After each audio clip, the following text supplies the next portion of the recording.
as I've said before, and I will reiterate this once again, I think the idea that FIDE counted that game as 0-0 was a mistake. I will just say that outright. I don't think that's what should have happened. I think what should have happened is the players should have been fined a certain amount of money, but the result should have stood. So that's Hikaru talking on the drama between Daniil Dubov and Jan Nepomniatchtchi. They made the now infamous quick draw in the World Blitz Chess Championship just played in December 2023, and what Hikaru's saying here is he thinks that FIDE, that's the governing body of chess, were too harsh. I disagree with that one, but rather than ramble on right now in a new video, I'm going to link you to a clip here that I recorded already a couple of weeks ago when this drama was kicking off. So please let me know your thoughts on this one down below. This is the game that Dubov played against Jan Nepomniatchtchi on day 1, and it caused a stir because this is how the game went.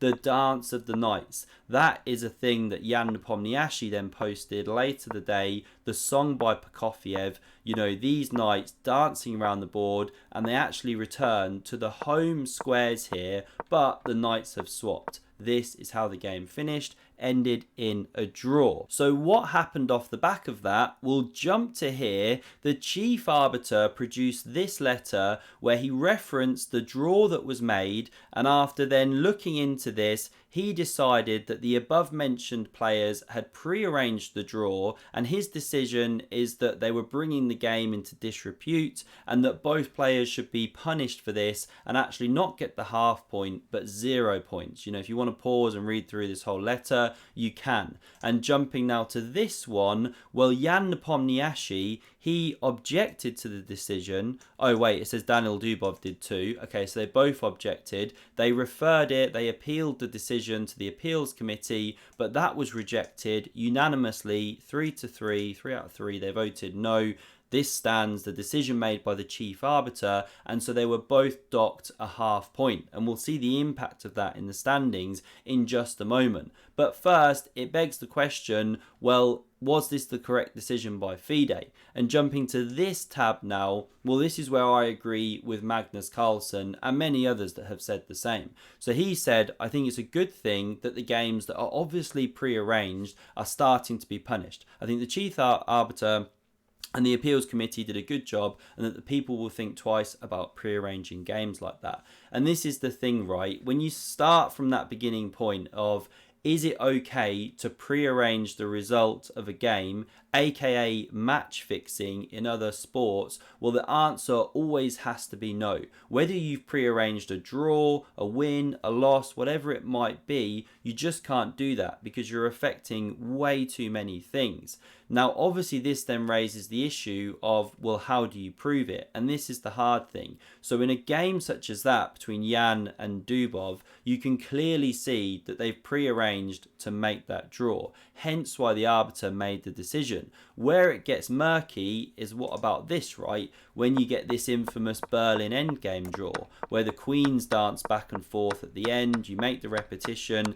This one's been seen many times. Well, should this be punished? Well, where this is slightly different is how do you prove that the players pre-arranged this? Because very often they haven't. One's just playing for a draw, it goes down this line and it happens. However, if this Berlin endgame draw happened and somehow it had been overheard by the arbiter of the players talking, or someone had some information that they had deliberately pre-arranged this draw, then yeah, I think this Berlin endgame draw should also be punished if you had proof that it had been pre-arranged. That is the key, that something has been obviously pre-arranged. That is what you are not allowed to do.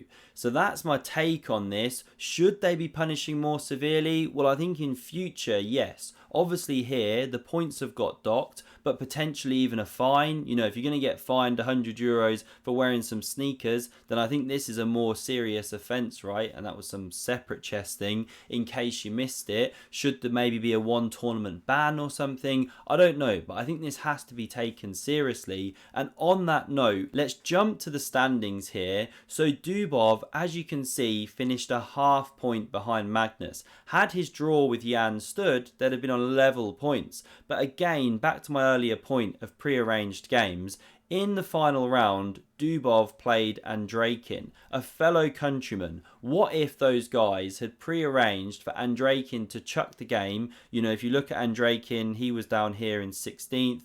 13.5 points, nothing overly to play for. Well, what if he'd chucked the game? They'd made some agreement behind the scenes that he would get 10% of Dubov's winnings or something. What if they'd done that? He chucks the game, therefore finishes on 16 points, level with Magnus. If Magnus draws with Levon, obviously Magnus could have carried on playing if he hadn't seen that Levon had drawn, and suddenly everything's looking different because one player chucks the game. Now, how could you ever prove that a player chucks the game? Well, you can't unless they do something very obvious. You know, imagine they do literally this and this and this, the way that Kramnik chucked the game against Hans Niemann, although Hans resigned, he never delivered the checkmate. Well, then you could see that the game had been deliberately chucked. It should be punished. However, if they'd agreed in secret and he just played a normal game but made a blunder, which could be possible, well, then it's not so easy to prove. But long story short, anyone deliberately pre-arranging should be punished harshly, in my view.